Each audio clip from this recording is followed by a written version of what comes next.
Take a ride, ride of your life. Take a ride.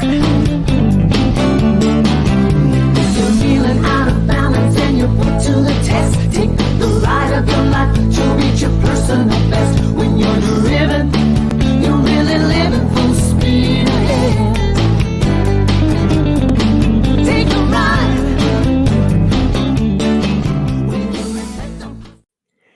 Hello and welcome to Kick Conflict to the Curb, the place where department managers and growth-minded individuals come to learn how to become better communicators and resolve conflict. I'm your host, Joyce Weiss, communication coach and queen of conflict resolution. And I support department managers and leaders so they can inspire and educate their team who may feel invisible and overlooked and want to use their voice without losing their cool. The result is their input is respected and recognized, and their ideas are taken seriously. So there are three reasons why people and how people can work with me. Either leader can come to me personally, and I will support them to inspire their team. Or they can send me their team member and I can coach that person individually, especially when it comes to professional development.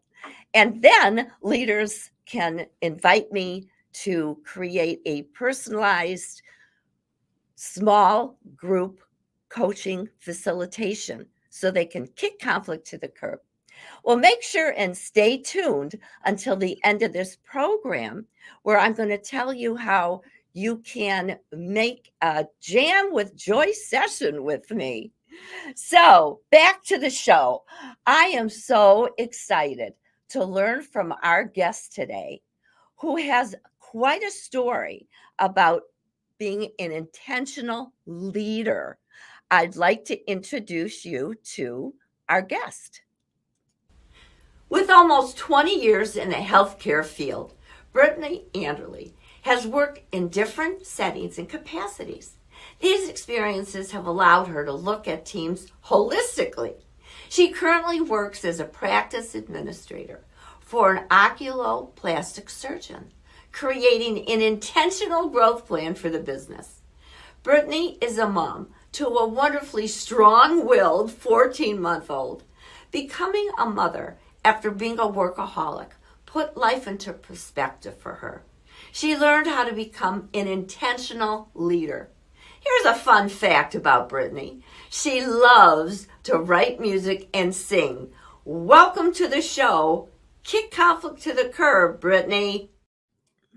Hi. Hey.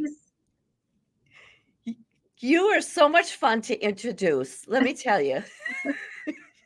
Not everyone said that their fun fact is that they like to write songs. So I know.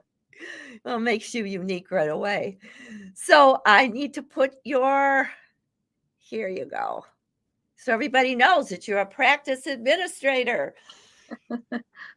So I just need to tell everybody who is watching that I had a chance in not the green room, but the blue and red room to speak with Brittany a little more than what we did when we met originally on LinkedIn, by the way. And not only am I excited, but Brittany, it's so refreshing to have a guest who's excited to talk about the topic. So Yes. Let's get right into it. First of all, how do you define intentional leadership? So I define intentional leadership by leading a team deliberately, ensuring that our actions really align with the goals of the company and they have a defined purpose. I feel by creating a purpose for each team member, we not only enhance their engagement, but we also define their operational lane. This tends to lead an organized team operating with intentional goals versus running in chaos and confusion. And chaos and confusion is what I'm all about, because that's when people come to me so they can learn how to get more peace, not just in their personal life, but their professional life. And it's many times not, if it's a great leader, they want to do this. Many times, and you know this with your own experience, it's the employees that are saying, I'm tired of this. So, intentional leadership. Tell me your backstory, because you got to have a story on why this is such a exciting topic for you. It is. So I really didn't realize what intentional leadership was until I became pregnant. And when I became pregnant, it really forced me to look at my relationships, both professionally and personally, more in an intentional light, and how I'm spending my time and what energies am I taking in and what energies am I putting out. And then I realized that for a long time, I was subconsciously, intentionally putting out a bad energy for my team. And in turn, realizing that I made a lot of changes in my life. Wow. So this is definitely your story. And let's get, because we were talking about this before, is that making time for yourself, intentionally making time for yourself. Tell us about one of your hobbies and how you had to intentionally make time for this, because this, I grabbed that idea when we were talking about that before. Yeah. So one of my favorite hobbies was to read. And I felt like when I got so caught up in the work life and was 110% dedicated to my job, I became almost like this ADD person. Like I really couldn't sit there and focus anymore. I'd always be thinking about, oh, there's laundry I could be doing. There's a project. There's a spreadsheet I could be looking at. I barely would get through a chapter of a book. And so it really took me a long time. And I work on it to this day. I try to read 1 to 2 chapters. I make it my goal to do 3 days a week of reading or 3 nights a week of reading. I put my daughter to bed, I pick up my book, I'd read 2 chapters, and however long it takes me, I read every individual sentence. Well, I'm grabbing that idea, and listeners are, and viewers, I don't know about you, but whatever hobby that we all have, and don't make the intentionally, don't make the time to do it, that creates such a frustration. And I know inner peace is something that many of my clients are looking for, both at work and home. So you are the inner peace guru, Brittany, because you've intentionally, let's count how many times I use that word today, created quite a life for yourself, both at Yes, work. I realized very, very quickly that Mm. protecting my peace, I mean, again, it goes back to when I got pregnant. I really wanted to protect my peace and I wanted to have a healthy pregnancy and not get stressed out about things that really didn't matter. And I had to put a lot of things very quickly into perspective, which created a lot of change in my life. And it felt like I changed overnight. I mean, I moved states and I I basically turned my life upside down to Yes, you did. it up. Yes, you did. And yeah, I know this is also positive. I now need to change the feeling for just a few minutes, just a few minutes. But what challenges or mistakes? Got to talk. Hey, we're talking about kicking conflict to the curb, right? What challenges or mistakes happened to you in your career that helped you move forward so your career grew and grew and grew? So I have to say, looking back, my biggest mistake in my career Mhm. was I wanted to be a rock star. And to me, the definition of a rock star was the person who did it all. Looking back, it was a big mistake.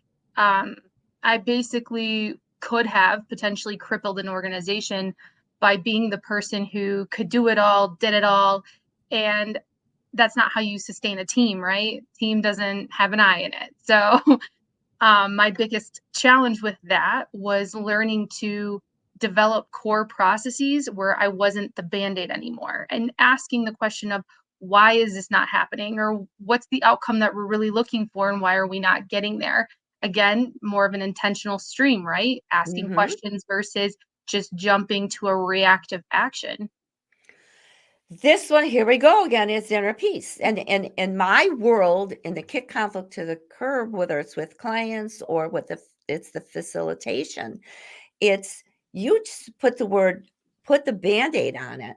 If Mhm. you're a rock star and saving everybody and doing it all, number one, you already said it. It's not, the team isn't going to appreciate. You would think that they would, but like, hey, what about me? And who are you? And not that you may care, Brittany, or what other people think of you, but you said that's what you brought up is one of your biggest mistakes.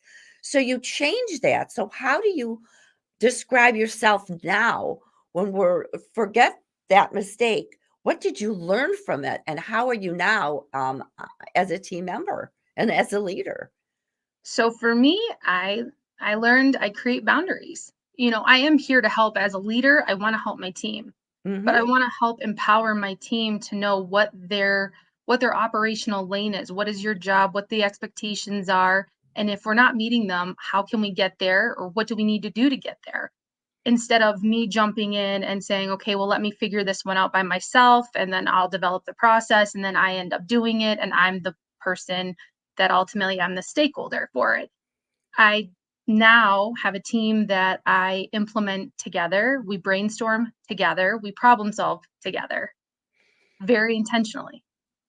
And what happens when there's a team member who's expressing some kind of conflict or anger, even though you've set boundaries, which is a yay, yay, yay for you, because many times people don't know how the importance of setting boundaries.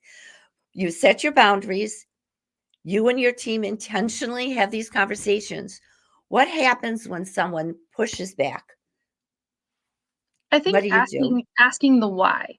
A lot of people are afraid to step outside of their comfort zone. If they Hmm. don't feel like they're confident in the answer, there's going to be that automatic pushback. Not everybody wants to be the problem solver, to go on Google and figure out, like, what can I do, or how do I empower myself to find the answer.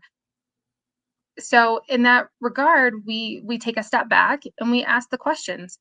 Why are you not comfortable with this? I can see that there's some defensiveness towards this project, this task, or this conversation even. Let's talk about that. Let's talk about why you're feeling what you're feeling. I'm not saying that they're right, wrong, and different. That's not for me to say, Mm-mm. but I can't empower people if I don't know what their hurdles that they're struggling with are. And that's a sign of an excellent leader, one who doesn't tell, but one who asks the curiosity questions. And that's a coaching strategy. So, do you sometimes coach your team players how to use curiosity questions? Since you do it so well on your own, have you done that with them yet? Oh, absolutely. Oh, I good. mean, we work with providers, we work with physicians, and sometimes those types of people are very difficult to understand, Mhm. their communication methods and their delivery methods. I encourage my team, always ask the question, ask the why, or set the stage differently. You're going into a patient's room and you're not sure what you're walking into, set the provider up that way, like, I'm happy to help you, but you're gonna have to tell me what you need from me. You're gonna have to verbalize what you need from me. I'm not gonna be a mind reader. Setting that stage, setting that person up for that stage, I feel like opens up more of a conversation versus throwing in this reactive, wow, I didn't know what I was walking into. You didn't help me. And I feel like that's what creates your ultimate conflict, is when people Mhm. don't communicate proactively, then you're gonna see your conflicts. And the word in my world is assumptions. We Yes. all, and that's what you're talking about. I'm just bringing out a new word, not and for this conversation, is I know years ago, I said to myself, why don't people understand what's in my mind? I'm a good communicator. Well, no one knows what's in your mind. And that's the problem so often in communication.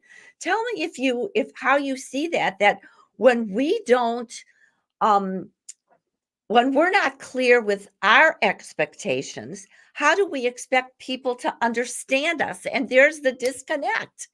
We're not mind readers. Please tell us what you think about that.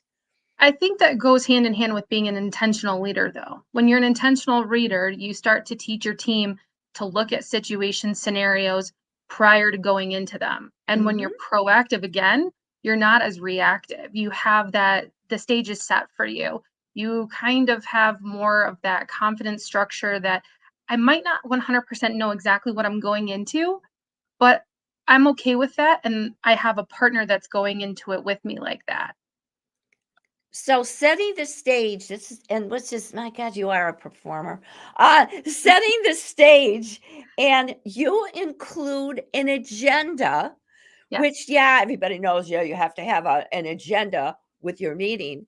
But you told me when we met for the first time, especially when it's going to be a meeting about a conflict and you want to resolve this conflict with either a person or with a team. So tell us more about how you create agendas, and even give, if you can, give us a specific example or examples on what you've done. Sure. So I think when you're setting the stage for even a one-on-one meeting, or you're meeting with two employees who may have some conflict going on, understanding what problem arose that created the conflict. And let's talk about how the conflict happened, what happened to create that. Let's talk about that. Then let's talk about the why. Why do we have the feelings that we have? Why are we upset with each other? I Mhm. recently had two employees who, one was under the impression she would be rotating at a workstation, and another employee told her we're no longer doing that. And she was like, "Well, I didn't know that." And there was conflict. And we sat and we talked about it. And ultimately, what it came down to was that she did hear that we weren't going to be doing that anymore. However, she didn't feel like she had a platform to voice her own opinion, that she Ah. didn't like that idea. And so it's creating that safe space with your employees and taking that feedback back to yourself to say, as an intentional leader, what can I do to make this safe, to create this safe space, to Mhm. then open up and have this feedback coming back at us so we can make those types of changes or have an opportunity to provide clarification for them. And I believe, but you have to tell me if you agree or you don't. Again, in my kick conflict to the core world, I always talk about how a good leader can either apologize for something that, oh, gee, I wasn't clear on that, to actually say that instead of saying, oh, what, you're a lousy communicator. I said what I needed to say. And saying something like, I was caught off guard during our meeting when we talked about this. Obviously, I wasn't clear. Please, let's go back and let's talk about this again. So tell me, in your world, how what I just said, how you would use it when, even though you set the agenda, but yet something as good as you are, Brittany, Yeah. sometimes you make mistakes. We all do. So, how do you handle yourself when somebody will call you out on that? Oh, absolutely. We all make mistakes. And I think as leaders, we're all learning every day. The landscape of people and cultures and things like that are it's constantly changing. So I feel like as a leader, you absolutely have to be able to sit in a chair to say, I'm very sorry. I did not intend for my communication to come out that way or be received that way. And let's talk about what words were trigger words that I can revamp my talk tracks. That's where I feel like it starts. Do you have a degree in coaching or counseling? I did do psychology for about 2.5 years. Well, we've never talked about that, but it's so obvious because the depth of your communication skills is, it's just so impressive. And I can't wait to talk to you 5 years from now to see even more what you've learned. I And attribute those to my mom. My mom was an over communicator. an over okay, I know what that means, sort of. So forget what I think. I don't want to, read your mind. What does it, what, how is your mom an over communicator? Well, in the sense of when you look at, she always taught me when you're faced with a decision, when you look at a problem and you have three options, you look at all of your options and you weigh your pros and cons, you do your risk management assessment, basically. So whenever I was approached with an opportunity or uh, anything that offered a question in my life, I basically go back to my mom and say, what do you think about this? Or, here's my risk points. What do you think? Did I miss any? Or so I felt like we were constantly over communicating about every little aspect, where I just now in my own meetings, I'm like, oh, that was a point of risk for me. Like, I probably should think my talk track on this item or that item. And so I call it over communication, because nowadays it really is. But it was definitely one of the reasons why I feel like I am a great communicator. Yeah, and see, you could still be a leader who is full of humility and Yeah. say, these are my strengths. And I really appreciate you saying, because of this, I am a great communicator. It's not showing off, it's not being the bully in the team. You're talking to me on my show, and it's so important not to, oh, I call this be direct with respect, not to shortchange ourselves. And I'm going to just say, as a woman, I feel that there's so many of us that don't have hmm, that courage, not to say me, but to say my strength is mine, is that I look for conflict and I don't run away with it, from it. And I, as a result of that, I help people resolve their own. You saying that you're a great communicator, look what you do with your team. So, would you like to say anything more about that? Oh, I always have lots to say. I'm a great communicator. Oh, that's great. That's great. This is now to get your team on. Um, so the last question, God, today is going so fast, is that you say how leaders and managers, and I want to read this, can create partnerships with employees. Share some things that the leaders that are watching today or later on, if they view our program later on, what they can do to create those intentional relationships with their employees or direct reports. Sure. It starts with asking, what what does your scope look like here? What do you like about what you're doing? What don't you like about what you're doing? What areas would you like to explore or advance in? Setting one or two very intentional goals with that employee, not Mhm. this whole 3 or 5 goals, and let's, do performance plans on each single one of them, because at the end of the day, we all know that that's not realistic, and no leader, no HR person, whoever you are, you wouldn't be able to follow up with it. No. And that's what creates that conflict with the employee against the employer. So creating 1 to 2 goals, and then really mapping out what that looks like, and Yes. creating intentional check boxes for the employee to know, once I get this checkbox, okay, now I'm moving on to the next. I can't move on to the next without meeting this first. Yes. That, I think, is very helpful, especially in our landscape, with people who want everything right here, right now, and they Mhm. don't understand the work or the effort that it takes to get to where they actually want to be at.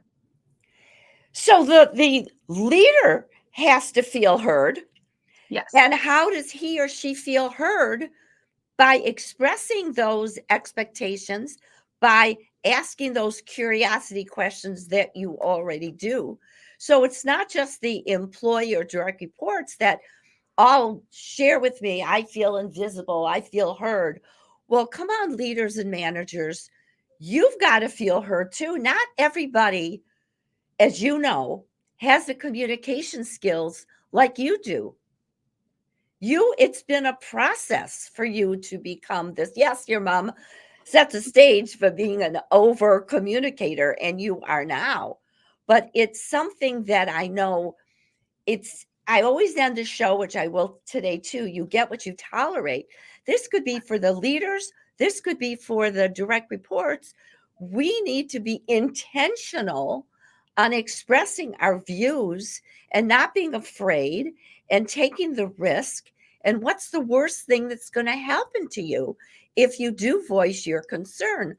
I mean, I'm going to ask you, this is the last thing, which I know I could go on and on with you, but what risks are there for, or do you even share this with your team for not talking? The risk of not talking. I mean, I think that you're going to end up creating that chaos environment then. If you're not Mhm. talking to your team, if you're not constantly engaging your team in the company and their own development, they're not engaged with you. I mean, you basically then consider that employee as a short-term employee. From a leader perspective, it's our job to look at the employee and help set those goals, right? So when we're picking one or two goals, that should be pretty easy for us in a sense that we can say this is what the reality of your plan looks like. And when you Mhm. deliver a plan, it doesn't have to be a 3-month or a 60-day plan. It could be a year plan. Mhm. There are some goals that rely on an employee's skill set. You don't have a set time for that. They grow with that, and that's okay. But as a leader, you have to be intentional when you communicate with that employee that this is what their plan looks like. Don't cancel the meetings and put it off and then send an email that says, "I'm sorry, we didn't get to touch base on that," because you're killing your environment. Just own the fact of the conversation with the employee that this is the reality of what your goals look like. And this either the goal is not conducive or it's not aligned with the company, or it is, and this is what your plan looks like. And this opens up a whole new chapter of what to do when you have these conversations and that the goals there, that the employees' goals are not aligned. And then that's when you have to have another conversation. What to Yes. do with this employee? Do you want, are you happy here? Do you feel that you're listened to? And then this is a chance for that employee to be honest if they choose to be. I, you know, I'd really like to work in another department. I mean, no problem with that, correct? No, no problem with that. I mean, there are certain times where you're going to be stuck in a situation from a leadership perspective where that department doesn't have an opening. But Mhm, from leader to leader in departments, you can always set up a plan that says, what does it look like? What would it look like to get this employee into your department? What skills should we be working on with them? Or are there courses or development tracks that we can put them on to help get them into that direction? mhm, I think explaining from a leader perspective that again, your goal as an employee, I can't meet it tomorrow. I don't have a wand, I can't wave some fairy dust. The reality of it is it's going to take this amount of time. But when you realistically put that in place, I have found employees embrace that. mhm. They start to understand when you have the conversation and you talk about it, it starts to click in their own mind. Okay, this is going to take some time. The reality is, I do need to take these training courses, or I do need to work on XYZ, and then that's going to take me some time to do and to implement. And that's just being open, honest, and with intentional planning. So, oh my gosh, would you do me a big favor? Absolutely. You don't know what the favor is yet, though. There, see, we already developed the trust with each other. That's part of it. Is would you come back? Because you've got Oh, so much. absolutely. Great. And tell me, how can people reach you if they have questions or comments and or they just want to give you the accolades of Oh, this yes. I'm on LinkedIn. Feel free to reach out. great. So, probably linkedin.com/in and then Brittany Anderlie, correct? Correct. You got it. Well, thank you so much. And I'm not saying Thanks, goodbye because Joyce. you got to come back. Thanks. Thank you. So I sure hope that you enjoy yourself learning from Brittany as much as I did. And if you want more strategies on what we talked about today, and if you're tired of dreading those tough conversations and you want to feel confident using your voice, all you have to do is reach out to me. And then you're going to see how you're going to enjoy going back to work again because the drama will be reduced. You're going to stop feeling invisible, like we were talking about today, because your ideas will be respected and recognized. So, how does this sound? If you like this idea, all you have to do is send me an email, Joyce at joyceweiss.com, and I will send you my calendar link and we can set up a Jam with Joyce session. And also, if you want to connect, here's all my information on LinkedIn, YouTube, and I'd love to hear from you on what you liked about today and even some of other ideas on other guests that I can include. And it could even be you. So I want to thank all of you for listening. And I really look forward to our next time. I never know who I'm going to invite. And I'm just so happy that we had Brittany, who was a wonderful, wonderful guest and who has so much more to answer so many questions that I had. So thanks for watching. And remember, you get what you tolerate.